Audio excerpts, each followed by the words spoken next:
so excited to have you all here today. Let's take a look at our agenda. We are going to talk about some norms today. We're going to do a check-in, which is always a good thing to do with your students. So trying to just do some modeling and talking about expectations, check-in, and then our topic of formative and summative assessments. Um, as we go, I want you to just take time. This is an 1 hour. We may even get done early. I won't tell if you won't. But let's not grade papers or any other things that may distract. Now, I know if you're having to go pick up kids and those types of things, I understand that, but try the best that you can, allowing this to be some time for you to learn some things and to grow and to be able to share because you all got great ideas too. You all learned a lot through your education and your life experiences. You can keep your microphone muted because sometimes that can cause some feedback issues. But if you wish to contribute, please unmute and feel free to speak out. But if you're kind of don't feel comfortable doing that, you're welcome to type in the chat. That's why we were kind of practicing some things ahead of time. If you're on a computer, sometimes you can lose the Zoom, and all I can say is go to the bottom of your screen and click the Zoom icon, and that usually will bring us back to where you can see the screen. Engage as you would want your students to do. This you would want your students to do, not the ones that are problematic, right? Whether that be unmuting to talk or typing in the chat. I am free in an open space here. We would love for you to type in the chat or unmute if you have questions. Your camera is, of course, optional. I know some of you might just now be eating after school because maybe you didn't get a chance to eat during the school day. Awesome. We got art here too. Fabulous. And also trying to keep in mind, it's also good to work on organizing your information. And what I mean by that is, if there's things in this meeting that you want to make sure you get back to, be sure to mark them as a favorite, maybe make a folder on your toolbar that you could even call new teacher training and you could actually do folders. Awesome. Thank you for dropping in the chat what you teach and what subject. That's fabulous. Awesome. You all doing a great job. You all are very proficient, very distinguished on all this Zoom stuff. I'm sure better than me.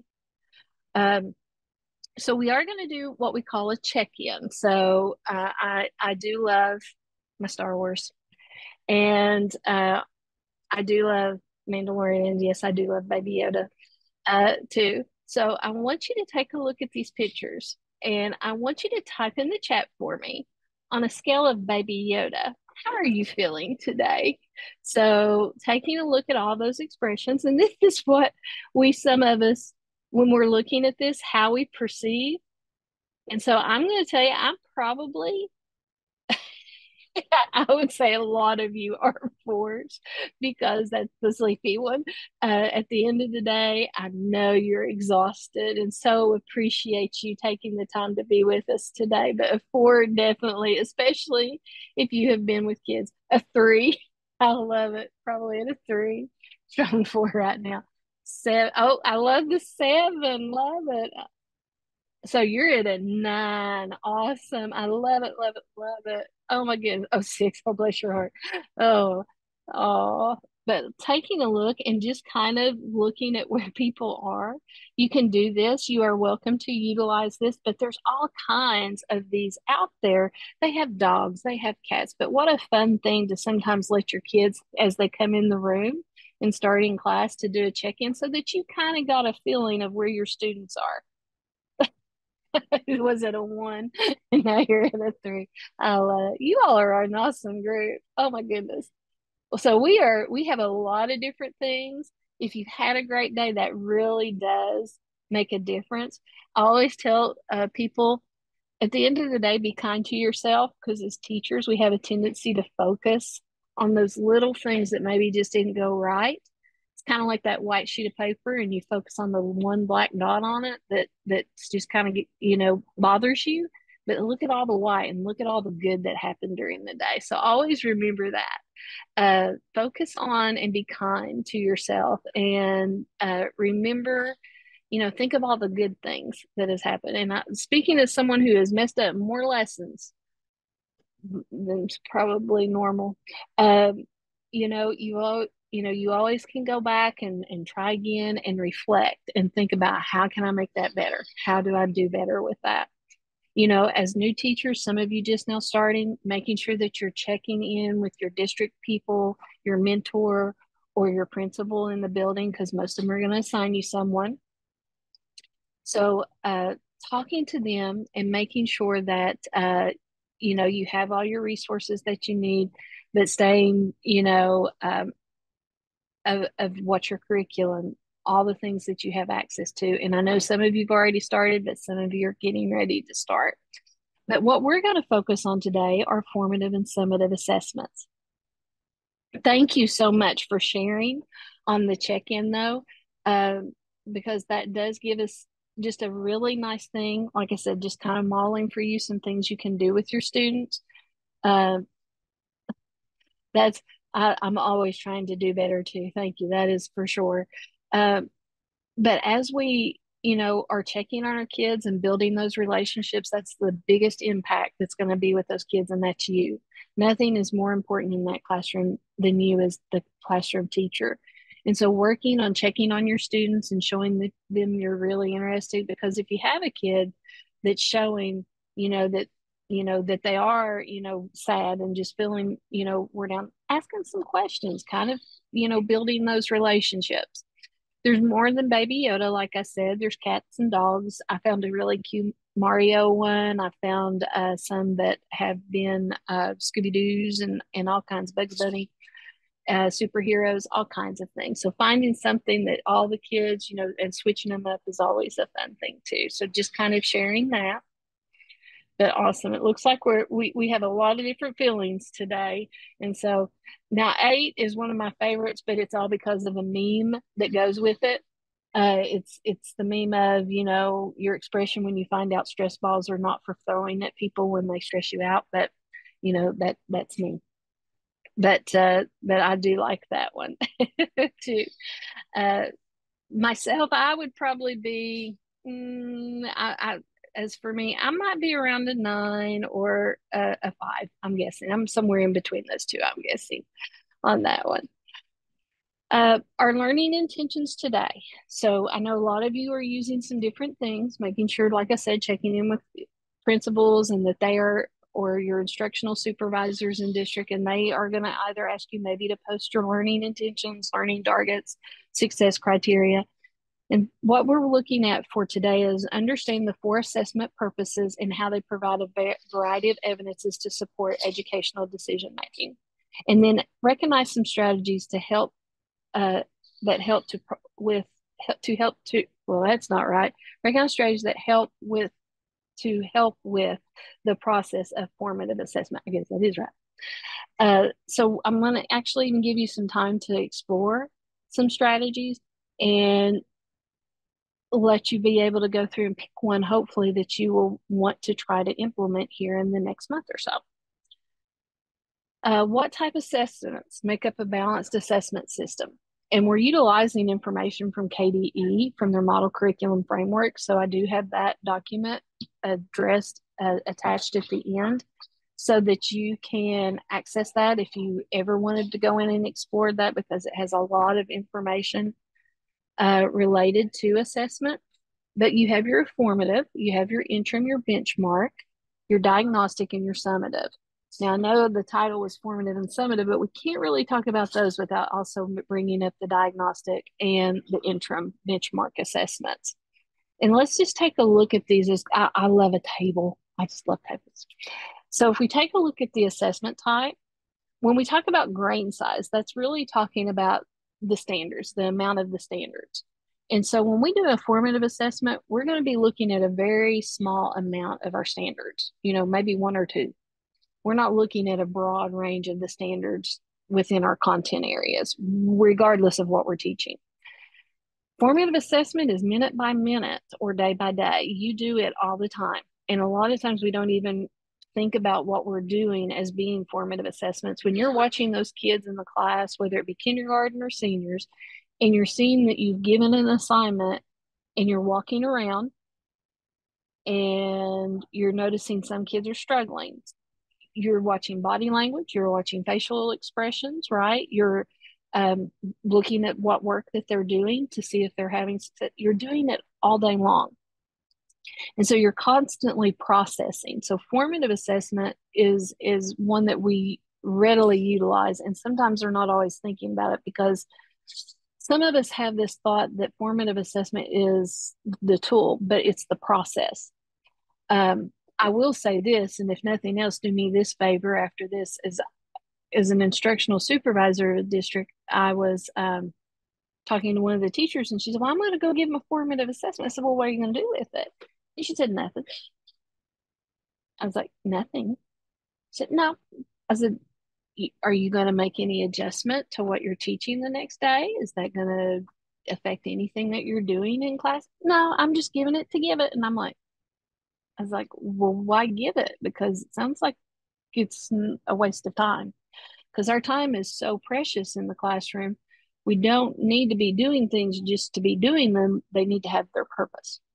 And so making sure that when we do a formative assessment, we're utilizing that for its intent. And that should be, it informs our teaching and learning, and helps us to make decisions, whether it be helps us to make decisions for the next day of planning. When we see maybe kids didn't get something, we might need to go back and try a different strategy with some of the things we're doing. Diagnostic is also small amounts of data. It's really those assessments that we use that are trying to pinpoint where the real skill issues are. We hear these a lot when it comes to reading in the elementary. We have a lot of reading diagnostics that we use because we're trying to look and see, are we dealing with phonemic awareness? Are we dealing with fluency? What are the issues that we're seeing with this? But it tends to be small. It's not a large amount, and it immediately informs your teaching and learning as well. Interim, also, we often refer to these as benchmark. They're a little bit more medium size, has quite a bit of content in there. These are those benchmark assessments a lot of us think about, those 3 times of a year. Math, reading are usually going to see those. Hopefully, you're seeing those also in your science and social studies areas, but it helps to support our future planning. So after we've done an interim assessment, which I'm guessing some of you are getting ready to do right here at the first of the year, it should help us with some planning for the year, because we're going to see data in that is going to help us to see, okay, maybe we all know COVID did a number on the whole world. So we know there's going to be kids that are going to be more behind than usual. How do we address that? Because there's things within our standards that helps us to be able to accelerate the learning, to help speed up and get the kids caught up. And that's right within our standards, to where we can go back and look at previous grade levels to kind of tap into that prior knowledge to get us to where we need to go. So interim assessments can be very beneficial, making sure you have access to the results and that you're able to go through the reports and looking at the information to help you with your next steps and big idea planning through the year, because it's going to help you to see where some weaknesses are. Summative. Now, this is the one we always think of as end of chapter. Most of us think of the end of the year assessment, but keep in mind that is a one snippet in time. And yes, we can use that as data to help us to make some our big program decisions, looking at, some adjustments and changes we might need to do for the next year. And that's the same for a lot of these. I mean, it's a moment in time. And a lot of what we kind of always want to think of is in that formative assessment window. That's that day to day. That's going to have a great amount of impact and will help increase the numbers on the other types of assessments. And you do want a balance of these. But the one we're going to be seeing the most in our classrooms is that formative, because that is more day to day of what we're doing. So we're talking about these. So let's take a look at definition. So balanced assessment, we do need both. Oh, that's okay. Thank you. Formal and informal. Formative is that formal and informal. Sometimes it's more formal than others. Sometimes it's just you walking by and looking at the kid and seeing that they're having issues. And you immediately maybe stop, ask the kid a question, give them some support, and help them to in their student learning. You're doing it to help them in their learning, and you've changed what you're doing at that moment. So it's formal or informal process teachers and students use to gather evidence to directly improve the learning of students assessed. So you're working to help them. It's helping to improve their outcomes with the learning. And remember, it's assessment for learning. Formative is for. So use assessments to help students assess and adjust their own learning. You know, believe it or not, kids can do that. And giving them that freedom and that ownership can get a lot of buy-in from your students, allowing them to assess their own and share with you what they feel good about, and not feeling that it's going to be graded. And I know formative assessment, we want to kind of keep in mind, we don't grade it, right? Because that's kind of defeating the purpose. When the students would ask me, I was like, do you really want me to? We've not went over this. This is not something we want to, well, you don't want me to grade you on this. Formative assessment is for a check, for us to help to see where they are and if we need to change some direction. Do we need to try some different strategies, those types of things. Assessment for learning is use classroom assessments to inform our decisions as teachers and making adjustments to our instruction. Summative is going to provide evidence of their learning. So kind of keep it in mind. Summative is assessment of their learning. What have they mastered? What do they know? And there's a lot of different ways we can do that. Yes, there's, essay, your multiple choice, there's projects that can be done. There's a lot of different ways in order to summatively assess our students. Checking my time. All right, doing pretty good. Formative uses of summative assessment. We can use our summative assessment. Now, I'm going to be honest with you, and it has happened, I'm sorry to say. If I found that I had a summative assessment and my average on my summative assessment is a 60% of my students, the problem, I'm sorry, guys, is not the students. The problem was my assessment didn't match my instruction. Because if my students are getting such a low average on the assessment,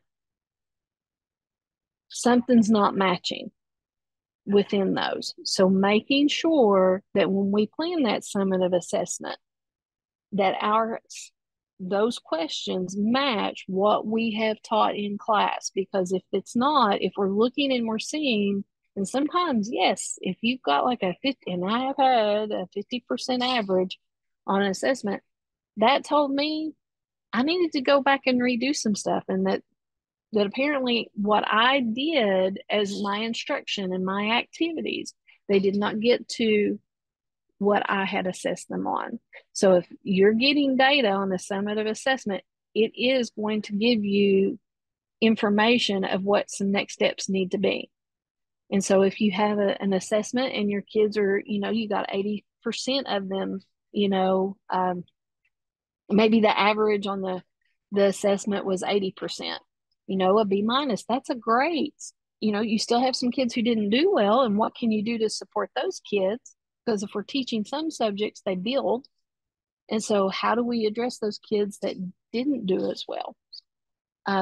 So summative assessments, even though it's doing that assessment of their learning, and we're going to be providing a grade on that, if I'm finding that I did not do, if I did not match my assessment and my instruction and activities, if I'm getting really low averages, something's not working right. And so making sure they do match. That's one of those things that's kind of hard to think about at times whenever we are in the middle and we think that it all matched, but apparently something didn't. And so going back and reviewing and maybe doing some, surveys with the kids and talking about, and going through those questions of what happened. So making sure we're using our summative data too. Now, what we're going to do is I'm going to give you some time to explore and think. So we are going to do a think, pair, share, which is always a fun thing to do, um, with kids. And for little kids, there's a different ways you can go about doing this. Middle school, high school kids, let's just admit it, they love to talk. All right. And anytime that we can let them have some independent time and then get together and share what they have done, it's not as threatening, because then when you do when they do the pair part and it's time to share out, they've got to run their ideas by someone. So think, pair, share is a really good strategy to use with your students. What we're going to do today is you're going to take 5 minutes. You're going to take time to read and explore some of the links. I've got an article that's 7 smart, fast ways to do formative assessment. So we're going to really focus on some strategies. And like I said, remember, they're strategies. The real thing about the formative assessment is the process you do to either help the student learning or make adjustments to your instruction to help the student learning, to help get them to master the content. So I'm going to put in the chat 3 links. And I want you to take 5 minutes. I want you to click on each one of them. The first 2 are just one pagers. You'll probably be able to scan those and look at those pretty clearly. But the thoughtful classroom, we're going to look at clear and cloudy, clear or cloudy. And we're also going to look at reflection stems, because sometimes kids need some help in how to start out and learning how to communicate with each other in a respectful way. And so sometimes reflection stems are a great way to do that, just to give them a starting point. And then the Edutopia website, there is an article with 7 smart, fast ways to formative assessment. Now, those, I think there's like over 70 strategies if you really go through and look.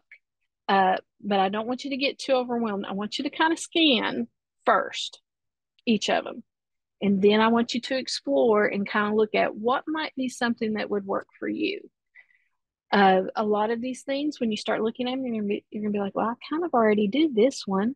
Great. Keep doing it if it works for you. But be a little adventurous and maybe find something that you're like, let's see how this works, and try something, because that's sometimes, if we go into a classroom and we are willing to show kids that we're willing to try something that we've never done before, that encourages our students and makes them a little braver to try things themselves, when they see that we're modeling that for them. So right now I'm going to drop in the chat these 3 links. Let's see how this goes.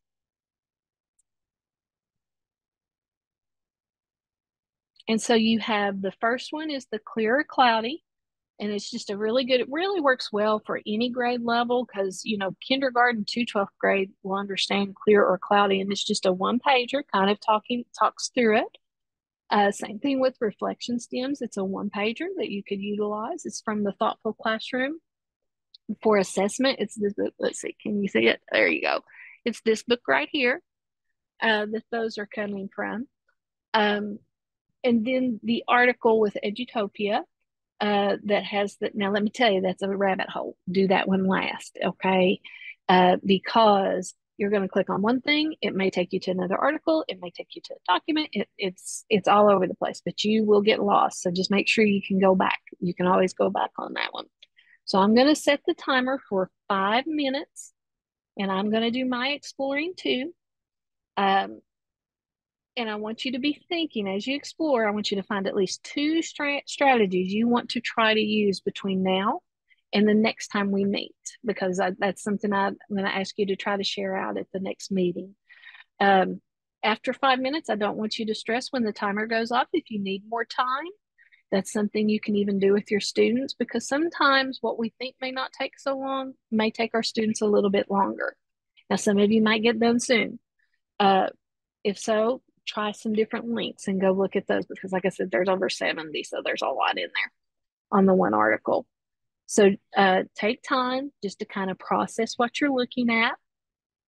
And like I said, I'm going to set the timer for 5 minutes.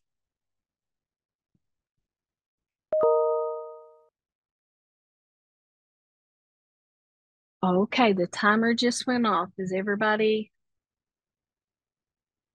It could have been that, Megan, can you hear us now? Because we were not talking. Can you hear me now, Megan?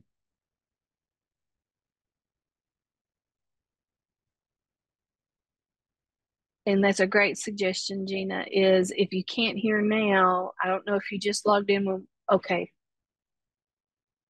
if you cannot hear us, so she still can't hear. All righty. She can maybe try logging in and back out. All righty. Sometimes Zoom does some weird things on us. Hopefully she can hear. Do you need more time to read and look? That is my question to you all. Do you need more time to read and look, to think? Nope. I got a nope. Just kind of drop it in the chat. You can unmute. Nope. Are we good? We're good to move on to being able to be paired up. Now, of course, good to go. Awesome. All right. Sometimes it kind of helps students to realize that they're not going to be rushed and they can actually process a little bit better if you let them know that they are going to have more time. But what we're going to do now, that it looks like we are good to go, I'm going to let you have time to pair up. And so I'm going to put you into breakout rooms in pairs. So there's only going to be 2 people in the breakout room. And when you get in the breakout room, you're going to have 2 minutes to share. The person with the shortest first name goes first. If you both have the same number of letters in your first name, you're going to go alphabetical then. All righty. Sometimes it's good to have rules like that for our students because they'll stand there and look at each other trying to figure out who gets to go first. You know, just kind of giving them some little general thing of letting to indicate who gets to go first in the group. So I'm going to open the rooms. You're just going to click to go to the breakout room. And you're going to get 2 minutes. I'll watch and make sure that when everybody gets in there, that's when I'll start the timer, and then I'll give you a warning when we're going to be coming out. So here we go. So go into the room and share with your partner what you found and what you plan to use, because it's always interesting to hear what somebody else finds. All righty, so here we go. We're going to open the rooms. You got 2 minutes. So that's the pair portion. Of course, in the classroom, it would have been a little bit easier, and you might want to think about how you let the kids pair up on that. But now you've paired with someone. So now the last part is to share that we're going to look at here. So have any of you used a Padlet before? Like, have you made one, put comments in on one? And we're so glad, Megan, you can hear. Yay. So thankful. That logging out back in is the best method. Thank you, Gina, for putting that in the chat for us. So Trey, you've used a Padlet before? Great. You've used so some of you have. These are actually free. And if you've never tried it before, it's just a little something. So we're going to put this in. I'm going to put this in the chat. And now we're going to let you go in and try it.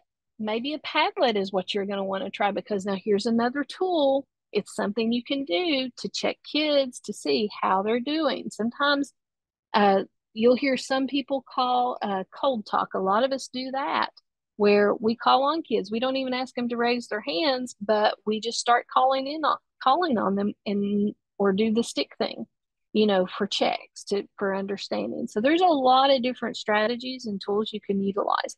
So I'm going to make a copy of the link here for you, and you're going to click on this, and you are going to pull up the Padlet for formative assessment you plan to use. So I want you to put and add onto the Padlet a message of what you plan to use for the future of what you've looked at. So maybe you're going to try the reflection stems. Maybe you're going to try one of the dipstick things that it mentioned.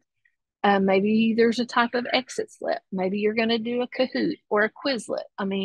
Or maybe you're going to try Flipgrid or Pear Deck or Nearpod. There's all kinds of things out there that you can utilize as a formative assessment. But I want you to click on the Padlet. And here we go. So this is what you can do. Oh, cloudy versus clear for an exit slip. Ooh, I love that idea. That is great. Reflection stems and cahoots. I love the reflection stems because you can actually give them a stem to let them finish. And it just kind of gives them that little bit of guidance, really helps with some of our students that have disabilities. So as you take a look at the Padlet, you can see as the responses, you can make them anonymous so that you can't tell who has put what comment. All right. So getting in there and trying the Padlet, just trying to utilize it. Yes, I do like the Starry Night with Van Gogh, so that's why I picked that background. That was in there. Okay, Kahoot, minute writing. Ooh, I like that when I saw that one in there. Reflection stems and Kahoot. Definitely try Kahoot. So taking a look on the Padlet, you can see how several of you have been able to access it and sharing just some of the KWL charts. Those are good. I love those. 3-minute writing. Those are great. Awesome. I'd like to use the clear cloudy as a brief Google form. Ooh, whoever wrote that, I like this. You're going to use that as a Google form to address concerns and pair up students who can help one another out. That is a great plan. I love it. Awesome. Okay, so how do you say that? Look it, I guess is how we say that, right? I have heard of that, but I've not tried it. I've done Cahoots. I've done the Plickers. I like the Plickers. I'll just be honest because that's one of those things that you can utilize. Plickers is an inner one. Honest to goodness, just a plain old uh, page protector with a piece of white cardstock and an expo marker, letting kids do little whiteboards with that. Those are cheap. You don't have to buy the whole classroom set of the little whiteboards, and you can use those to assess kids for learning, letting them have the expo markers. They really do like those, or even just writing on their desk with an expo marker. Some of us have a little issues with that, me being one sometimes. But there's your Padlet. Um, I promise you, I do not have a I do not have a paid license to Padlet. I use the free version. There's a lot of different functionality with the Padlet. Some people love them, some people, tolerate them. But that is another just tool that you can see how you could let kids post things in class, especially if you've got computers. Oh, you're fine, Callista. You take care of what you need to. Understand. Ooh, the whiteboards for math are great. I think that is a really good thing. And just let them clip it in their notebook. That is a great little thing that they can just pull out, and you can let them write their answer on it, and you can do a really quick check that way. There's all kinds of little strategies. But now keep in mind, if I'm doing these formative assessments, and let's say I'm using the whiteboards and I have these kids hold up the answers and every single kid gets it right, that means, hey, I can move on, right? Awesome. And so that means, okay, let's let them do some practice, right? We do our I do, we do, you do as we're teaching. So you modeling it, let's do one together. And then if you're seeing everybody's getting it right, then yeah, let them have some practice with it. If you're seeing half of them do not, then we got to do some work. No, we got to do some more examples, kind of getting it to where more kids, and then checking. I liked how someone said earlier, pairing up kids that can do with kids who need help, because sometimes they work so well together with each other. You love the table group white top board responses. Yes, that helps you decide together and then assess. That is another great way. So there's just a lot of neat little things. The cups, some people like the red cups and the green cups, and that's just a visual. Sometimes there's a card that they'll have a red card and a green card that is just like a square or circle, whatever you want to use. Or it could just be colored paper, and your kids can just put on the desk, especially with our little guys too. and let me just tell you, high schoolers and middle schoolers, they like a lot of things that we often do not think they would. They love stations. If you've not done stations, that's a great thing to do with them. But like a red card and a green card, that can just be their flag for you. Like you can say, all right, put your card on the table of how you're doing today. How do you feel with the content? Green means you're good to go. Like how some of you put in the chat. Red means I need a little help. If you don't like red, use orange. Saying I'm not so sure. I might need a little bit more support with this. And you could use but using colors that are like in our community to kind of help use that as teaching moments too, of how some like green for go. We want to make sure kids realize green's a good thing. We can go with that. So kind of keep that in mind. So you all have got some great things. And I hope you will find a time to do this in your classes. The Kahoot, I do love them. I've done Kahoots. I think they're a lot of fun. I did Jeopardy boards. That was another thing I was an academic team coach. It's out. All right. I love Jeopardy boards. And so I would utilize those as kind of just doing a little assessment of going through and letting the kids doing some things with that. The Kahoots are great. Minute writings, all of what you put, I love it, love it, love it. You've got Gim Kit. Okay, there's different ones. Just hopefully, the whole goal, if we kind of go back to let's see. I'm going to move this back out of the way. So there's your Padlet. So you have a link. You can make your own account. Like I said, I use a free one. If you like that, maybe you want to try a Padlet. Okay, so that's what it is. I have heard of Booklet. Is that how you say it? Booklet? Okay, it's more game based. Thank you. Thank you, Robert. Okay, awesome. I probably like that one too. I have not tried it, but I have heard it. That might be one of my things I want to try between now and our next meeting time. But I'm going to move the Padlet out of the way.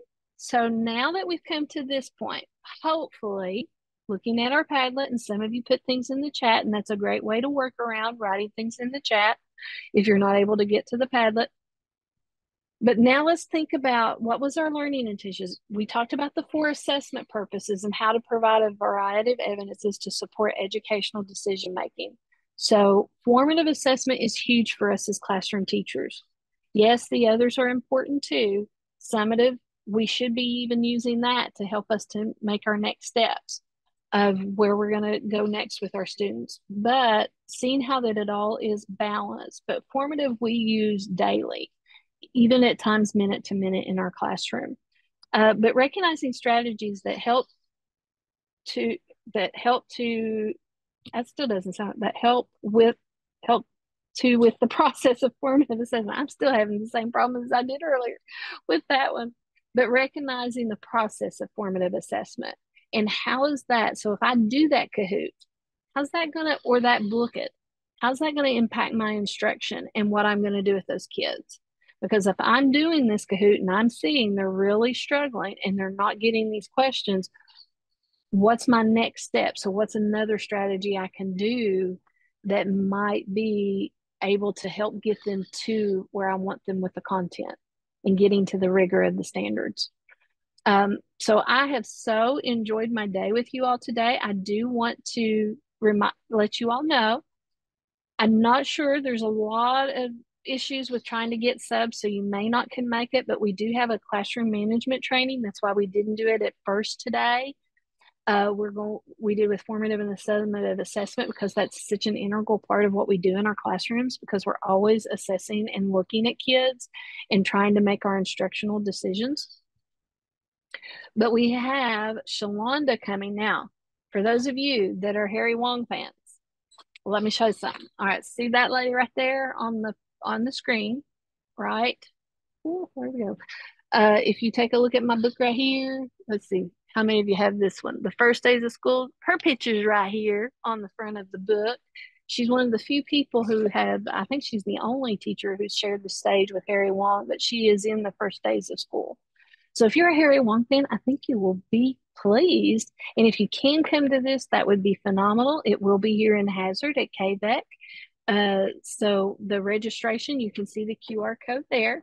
But I do understand, sometimes we just aren't going to be able to get a sub, but you could, if you're interested in that, talk to your principals or instructional supervisors, PD coordinators to see if that's something possible for you to maybe be able to attend.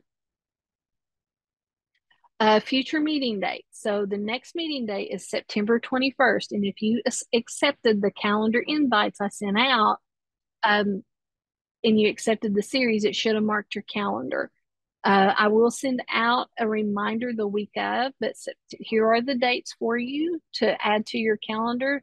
Let me just say, make sure you have a calendar. I still use a hard copy of a calendar, but I use my digital as well. But utilizing that, you can see SEL awareness. That's going to be Brianna Francis. She's a hoot. You're going to love it. But talking about social emotional learning with our students and that awareness of it, because everybody's going through things. It's a great session. She does a fabulous job. October 19th is co-teaching with Dion Bates, our director here of special ed at KVEC. So listening to her and working with your, special ed teachers, working with regular teachers, it's all our kids. There's a lot of great things to be done in co-teaching. Question formulation technique, QFT. If you're not familiar with this, you're going to love it. It's a great strategy to use to get your kids engaged. And then December, we don't have a meeting because that's like right at Christmas. So we will not meet in December. Then February, January's behavior strategies with Doug Smith and cultivating culture with Bernadette Carpenter on February 15th. And then 3 more dates. If you have suggestions, I'll be happy to take those and we can add those in. And so on feedback survey, if you can kind of say future support, like other things you would maybe like to see, that would help us in maybe making some decisions for the future on that. But I've so enjoyed getting to have you. And let me just say, you all are an awesome group. You tolerated me very well. The only person who really signs up for that is Johnny Belcher. Okay. I appreciate you all and your time today. The resources utilized we have here, the Kentucky Department of Education, that model curriculum, it's all about a balanced assessment. And it's a multi-page document. And I didn't want to throw that at you to have you go through and skim that. So that's why I went with the article. But you still got a lot of information from it. Noticing, some of the different strategies that used today, because you saw I had an opening with my intentions and then a closing, kind of circling back to them, doing that in your class. Those are always good things of being very intentional with what we're doing. So the kids aren't sitting there guessing. They like structure within and feeling comfortable in the classroom, that it's a safe space. And then also there's the link to the article. I'm also going to put in the chat for you the PL calendar and the participant folder. Now, if you will look with me for just a second, the participant folder, the main thing with it is I just want you to make sure you can click on it and you can get to it.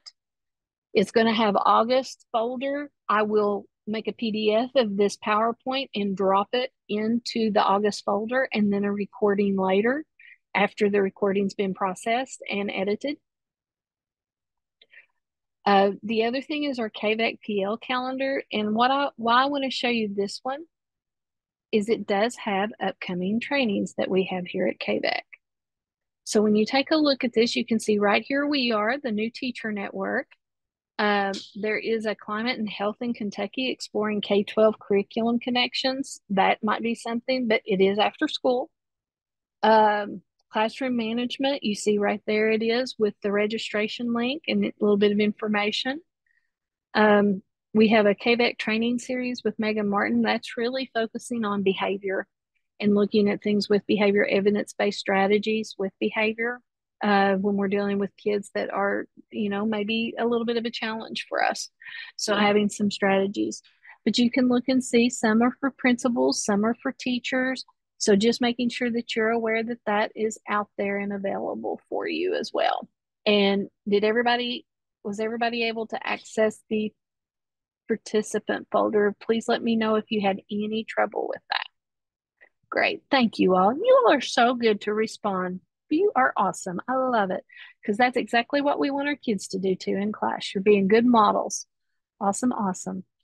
The last thing is what your principals, you will want to do this just because it's going to email you a certificate and it's going to have ELA credit, which you can give to your principal, your instructional supervisor, or PD coordinator in your district because they will let this count as some professional learning for you. So I hope you walked away with something that you're looking forward to trying in class in the coming month, because I'm going to ask you when you come in next month, if you tried your formative assessment, to, did you get to try it and how did it go? I usually, whenever I try anything, I expect it not to work the first time and then I have to try it again. Don't give up just doing it once.